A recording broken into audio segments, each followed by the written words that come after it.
Talagang nagpipik yung share, yung comments, pero lahat talaga gusto ka chupa. Ay!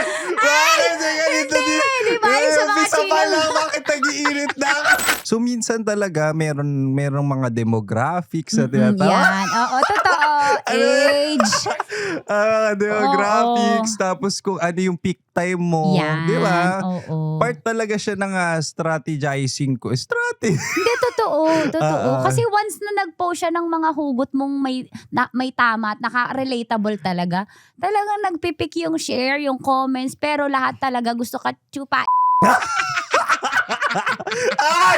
Bakit ganito din? Di ba? Yung sa mga Bisa pa chino. lang, bakit nag-iinit na? Totoo. Kasi eto, share ko lang. Edi, bago ka pumasok, Kevin C, ganyan. Edi, syempre, stock lahat ng DJs, di ba, Kevin C? At ang best friend ko, pinapalo ka na. Talaga? Oo, si Mamalay. Tapos, Ay. nagla-like siya ng mga post mo. Alam mo, kasi mahilig yun sa masarap eh. Laging topless si bakla. Topless ka kasi.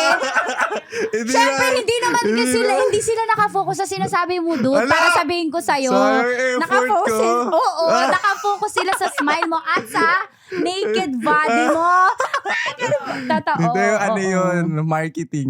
Hindi, alam ko yan. Alam ko na alam mo yun. Mas alam mo yun, Ito Tita yung Max. branding mo eh, di ba? Branding niya yun eh. Kumbaga, pag may hugot, tas topless, tas killer smile, Chino Pops to, Oh, di diba? ba? Kim Chino to. Tama. Tama. Oo, para na rin yun sa mga mahal ko. Oo.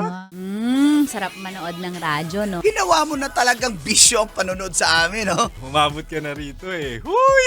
Kaya kung gusto mong tuloy-tuloy pa ang tawanan, Iyakan at kiligan, aba, i-like mo na ang video na ito. at mag-comment ka na rin sa bisyo. Hit mo na rin ang notification bell. Para updated ka sa mga kaganapan namin dito sa Love Radio. Kailangan pa bang i-memorize yan? Basic.